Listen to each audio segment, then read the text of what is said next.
Hello and welcome back to Double Neal. My name's Tris, and today we're going to talk about the exciting stage of cutting up bits of wood and making up the goods area. I finalised the plan for the layout. It's what you saw in the last episode, but the only difference is the goods passing loop won't be going around the pillar. It will now be in front of it. I'm going to try and bring it all this way a little bit, and then we can work out what we can have in the gap afterwards there. I want to get to the stage now that I can trim this wood and start building up the other side where the engine shed's going to be.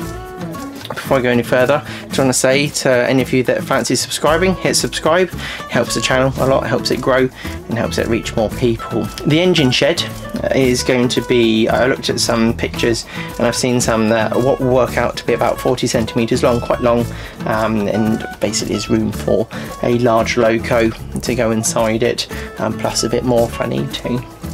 I like the idea of possibly having 2 tank engines in there as well. So that's something that interests me. I've got an engine shed book that I quite like, but it's quite good to look at the old historical pictures to work out, you know, try and do something that represents the real one. Whether or not I do it justice is another thing. So what we do is we'll cut this bit of wood and brace it up, and we'll come back to looking at what's next. So I've put some wood down. So the card that I had before finished kind of around here. So my idea is that we'll have a longer run going into the engine shed. So something more peaceful, and it means it's not so condensed. So yeah, it just goes an extra kind of 20 centimetres, I think, from there. So it means we can have a longer engine shed here. And obviously just going back, just past here, is the head shunt, which can come down here.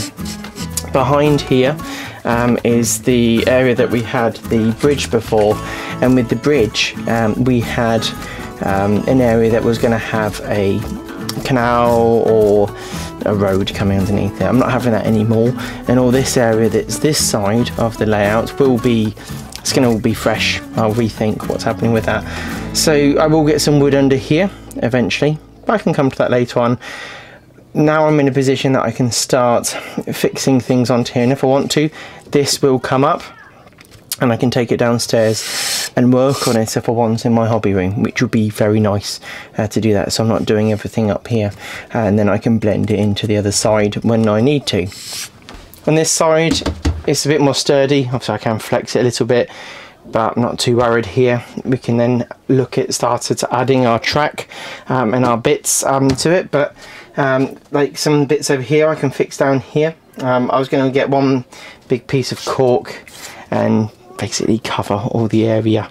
I don't need to have separate lanes. I want to build up the ash kind of ballast all around this area, and I think that would look, I would say, look nice. It was always very dark and miserable, but that's fine. But I think, you know, if I can put my cork on in the different areas and go from there. There is a lip coming on here, so it will drop down, but the ballast and stuff will make up that gap. But for now, all I'll be doing is adding in the points across here. The reason for doing that is so then basically that point's in here. Obviously you can't quite see it here. But that point will be in place. Take this out of the way, and then I can work on finishing off the details for over here. But what I do is I'll fix these in place after putting some cork down. Glued some cork down to the top surfaces. If I just rotate it round, it means we've got all of the surfaces done, and I can look at the height differences that are coming on. When I glued this part down, glued this over here, obviously when I was mounting everything a long time ago, not everything was level. I never had to deal with that. If I did this all again, yes, I'd be doing this differently, but I am where I am with this. So I actually will be having a bit of a drop here, but when the track goes off, the flexi track will create a natural, let's say, curve as it comes down. So I'll just fill in the gaps underneath with some thin cork, paper, whatever you like, to deal with that. So that will be done at a later stage. This piece does come out. I'll just move these bits out of the way. There's currently some of it's drying still, so this triangle will come out, and will come out properly until we get to the point of all of the bits behind being done. one comment that was made to me by Joey. He suggested I put a set of points in here so I can bring things from the branch line onto what will be the main line down here. I've got two medium left radius, well, medium left hand radiuses that will go on here. So my plan is, because the upline's going this way, it's very important, from what I've understood from talking to my friends. Actually, one of these is a large, so we'll put that one, let's say, here, and that one there. And what it means is when the logo comes through, it's the safer way for it to come through. I understand that on an up line you wouldn't have your point like that. It's more dangerous and not stable to go through the frog. That's what I'm kind of understanding. So I'll be installing these two here, adding a piece of track between it, and it means that I'll be able to transfer between the two, which would be nice, and it'll kind of future-proof me to a certain degree on that one. So I'm going to get that installed, and then we're going to look at adding the point that's just going to go just here. So that'll be good. But like I said, you've got a large and a medium there. It's just what I've got. I'd rather have the biggest as possible to make it look nice. But these are the two that I have at the moment. I thought, right, let's just use them. This track isn't glued down. I think this is just with copied X, so it's not going to be a big upheaval. I've actually got a joint here, so I can start it where the joint finishes and then put some track out, and I can work out roughly where this goes, trim it, reconnect it, and we should be good to go.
So I've installed these two.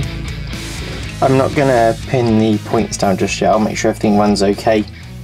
It's a little bit more tricky because I don't have a whole loop going around at the moment, but that's something that will come later. I've put two insulators on these two bits just here, so when the power comes up from here, it won't short out with the one from here. So that's kind of my plan with that.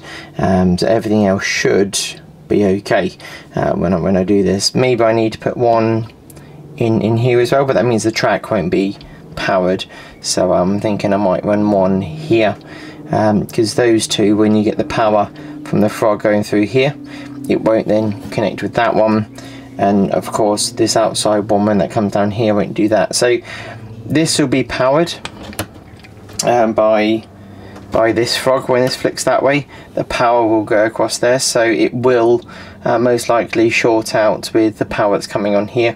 So what I will do is I'll put an insulator on this one and go from there. The next step after doing that is I want to bring a point in coming in here. That's something that excites me. It'll be code 75, I believe, in that one, or code 100, I'm not sure just yet which I'm doing on that one, but that's not too important. It's after that it's important what we do. I need to remind myself where we ended up before. Now I've got my code 70 point. I kind of reminded myself what I'm doing with this. So with the code 75 point, this is all stuck down at the moment, so I need to unstick this. what I'll be doing is the bridge finishes just here, so just in front of the bridge I want to have my point, and there'll be a manual lever for this, and that then joins where it's coming on here. So I'm going to go as far as I can there. To join the code 70 or code 75 to the code 100, I've got this little pack here. It's the Pico Streamline transition tracks. Got to split them out.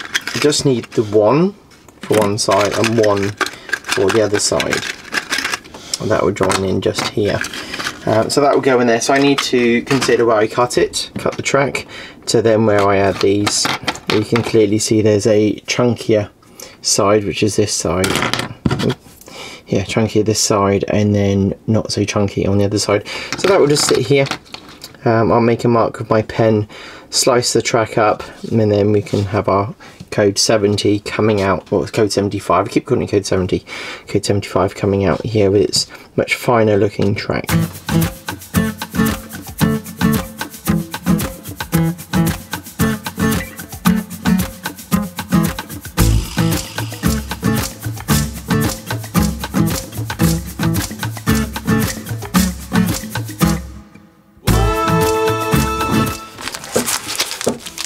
I went on to LCUT's website. I saw them, actually I've seen them at a few shows. I haven't just seen them once, and they do some nice bits. They've got a small drive-through goods shed here, and I like the idea of having a small goods shed. The main reason is because then I don't want it to detract away from what's behind it, which is the rocky wall. You have the lovely station area. So I picked up that, and pretty happy with that, so we're gonna probably get this together anyway. And then I got some other bits as well. I got the Great Western Railway style platform mounted footbridge, and then there's an expansion piece, so then we can make it a bit wider if we need to. Whether or not we need to do that is another thing. I haven't kind of lined this up and figured out the size. I won't be building that now. I just thought I'll show you what I got. Last but not least, the quite exciting thing, got two of these small single track engine shed with round windows. My thoughts are, I'm hoping where this finishes I can continue it on, and I can have a long single track engine shed, which is quite exciting. And again, I'm not going to build that now. I like the idea of just doing a bit here and there. You don't want to burn yourself out when you're doing these things, so we'll start building this up, and well, you can just watch it go together really, really fast.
So I finished building this. So I did this last night. Obviously, the time I'm talking to you, it's been about 30 seconds. Went together pretty well.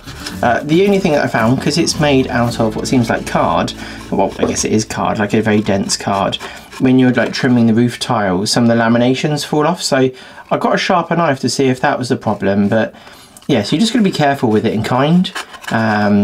The corners here, when you push them together, like these aren't perfect, but if you're not careful, you can kind of delaminate them a little bit, and they don't sit, you know, as square as they did before. So I just had to be careful, and with my thumb kind of poke little bits back in.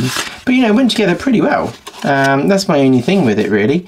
I thought it was wood actually in the pictures, and it's that. Yeah, it seems like it's made out of a card, but they are very lovely kits and very delicate. You know, once this is painted, you won't know that, you know, the bits have just been slotted together. Yeah, it just looks like real bricks. I've left these bits in separate parts. It means afterwards I can stick it on. So what I want to do is the old Dan Everson technique on painting the bricks on here. Get that nice, paint the tiles, then stick this in place, paint the roof. That'll be sitting there, and these, you know, will be a very thin coat of brown paint to paint these doors. So that'll be that, and then you've got the stairs that we can then just stick on afterwards.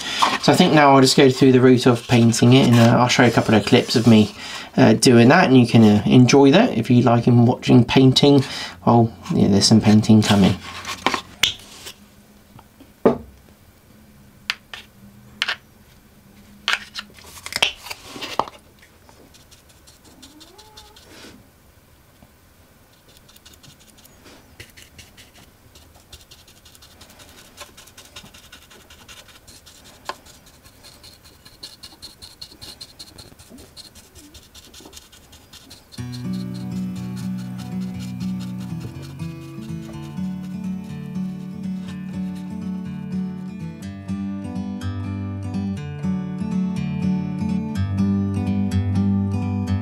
Like a bird on a tree,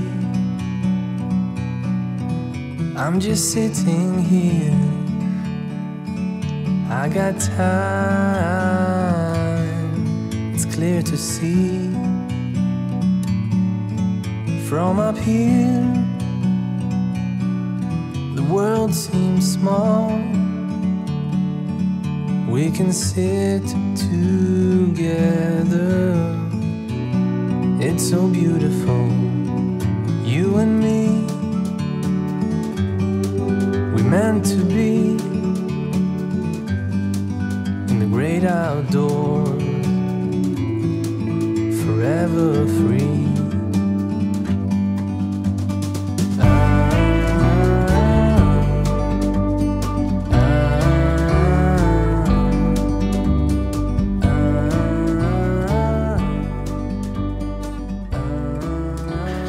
So we'll skip ahead a little bit to the building. Obviously talked about the stippled on paints to then create the nice brick effect that you can see here.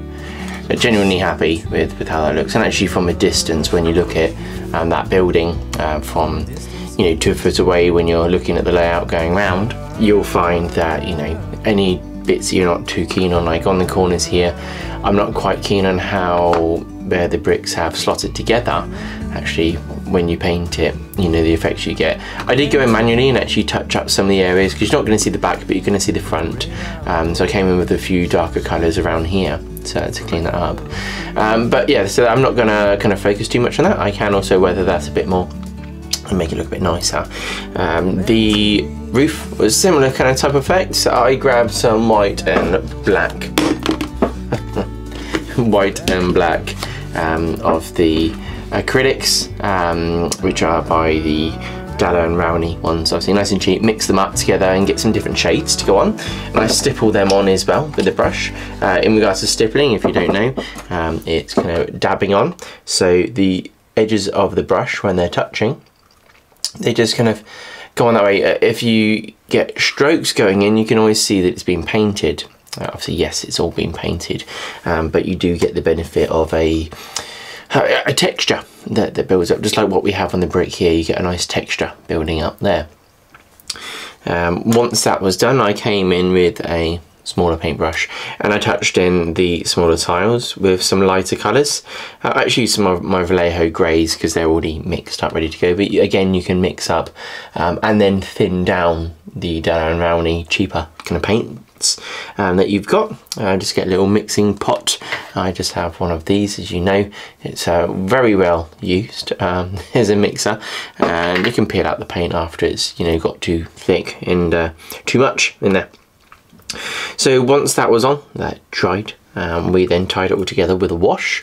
I actually did this on a live stream and a little bit of some pointers when I was doing this, and the live stream was good fun. So next time you see one on, come and have a look. And actually, if you want to see a bit more of this, check out my latest live stream, and we have a chat for about an hour and a half, and we paint this up on the just below the roof here, and just here.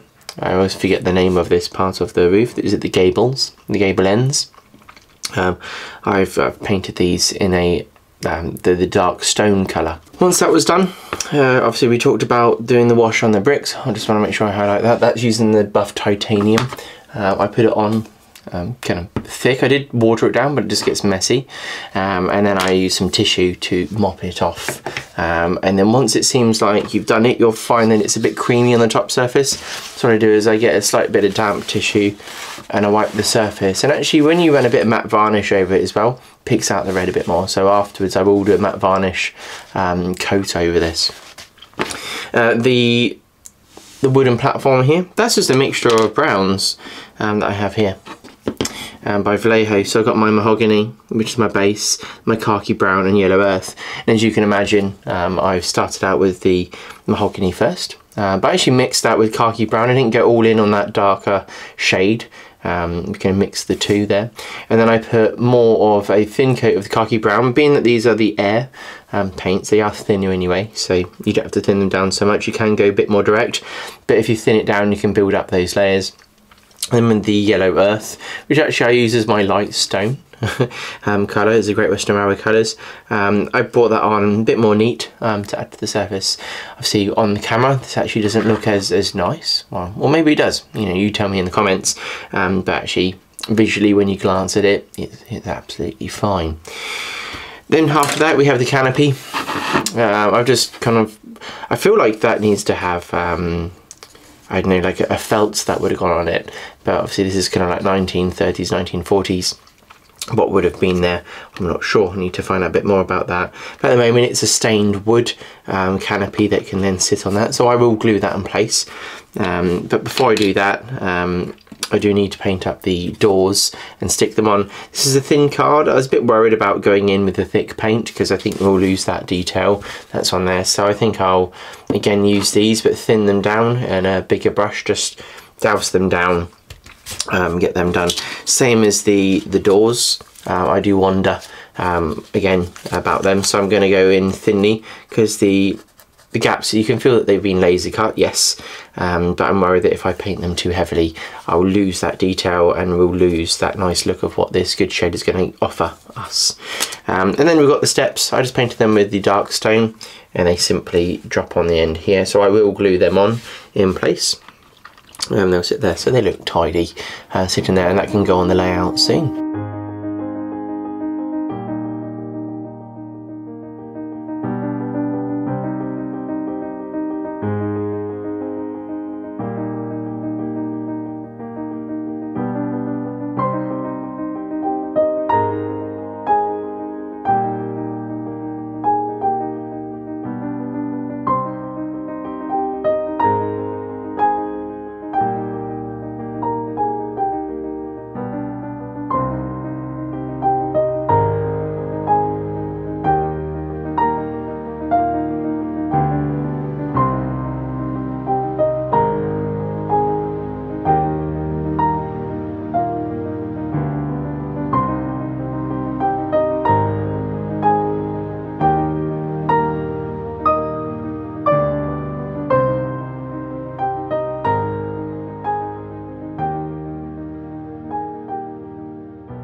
So I've painted these up. I'm not actually that happy with them.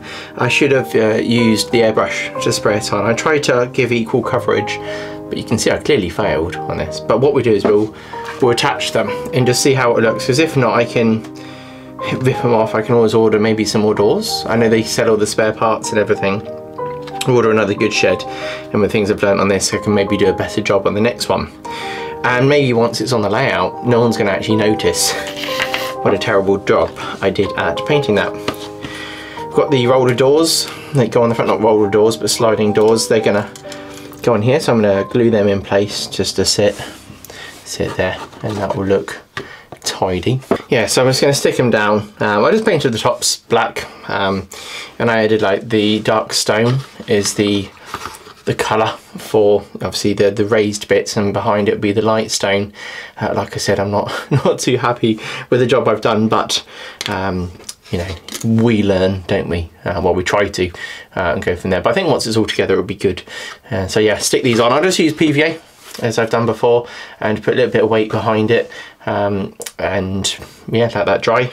And yeah, it should be good. I'm actually going to Tony's Trains of Rugby right now. I'm about to leave. I've got the day off. I thought I'd do a bit of this. I do these videos over quite a few days because I don't have a lot of time at home, because I travel a lot for work. So it's always a pleasure to then have a bit of my own time. And going to Tony's, I'm going to hopefully pick up something nice. So we'll go and take that out, and I'll show you when I get back the new addition to the railway anyway. So I'll glue these on and I'll show you what it all looks like once it's together. So that was that. But no, I'm happy with the wooden steps, like I said. Put the canopy on the front, which is great. I think it'll look right once it's on the layout. It'll be sitting like this. You'll be able to see it from the front. It'll be from a distance, all blurry. It's going to look fine, isn't it? So we'll put that on the layout now, and yeah, go from there. Coming back up into the loft, I want to show you where the progress I'd kind of made with the track. What I decided was to cut out one of the points down this side. And my main reason was to allow me to have a longer siding, to have a few more wagons and things sitting in each one. You've got the passing loop, which is here. I didn't want to go around this pillar, as I discussed in the last video. So that's going to be here. The only thing that I didn't like is the fact that I have a pillar. So whilst I was away this weekend, I took a kit with me. And I built up one of the wheels kits. Didn't take much time at all. And that's just going to sit there. It's a water tower, one of the larger ones. And what I thought I'd do is I'd put some trees up around, some of the seafoam trees like I had on my narrow gauge layout, if you watch my latest videos. So I can build them up around here and build them into here. But I don't want to obscure from the view from, you know, behind it. And so that's fine. I just need to make sure it doesn't hit the water tower as it goes past. I did think about on here, like trimming away a section so then this can morph into that a bit more, but you would see the cutaway unless I had things growing over and they had an unhealthy amount of tree kind of growing over and blocking it. But so that's something I could do if I want to. That's why I haven't painted it yet. I was just trying to think about what I want to do, but like I said, I can cut away and move it in, which then smooths all this out. But I'm kind of happy with these all being close. I can't imagine on the real railways where they'd have, you know, that big waste of space. Behind here, obviously, we will have some area here, but I'm not sure what to do with behind here yet. I might just end up having things that help with the railway. So with that in place, I can now think a bit more about it. To remind you about the goods area, here is where we'll have our goods shed. So the one that you saw me painting before, that can sit here. It looks nice. And I'll knock it around. I think it will be fine. Again, I mentioned the doors before.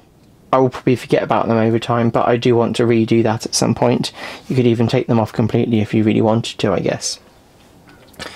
So that's, I'm just going to talk about a little change on the right hand section here. It's a bit darker over here. I don't have the main lights on today, so I do apologise if you can't see anything.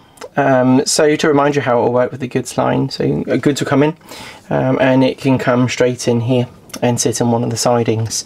On this side we'll have the engine shed with 2 tracks going off there, and then this would then lead us to have 2 storage areas and 1 goods area, and then like I said, the passing loop, so then the loco can bring them backwards and forwards and do the different things that it needs to do.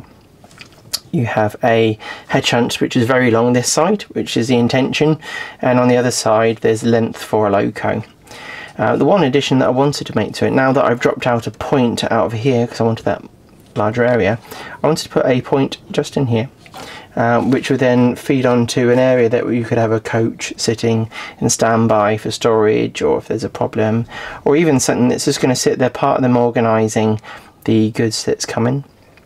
I like the idea of having a piece of track right next to the other side of the platform. So that's kind of, yeah, that's currently where I am with that. As I spoke of earlier, I wanted to go over to Tony's Trains of Rugby and pick up the Siphon G. So I got that. Richard from New Junction was there as well, which was nice, who works at Accurascale.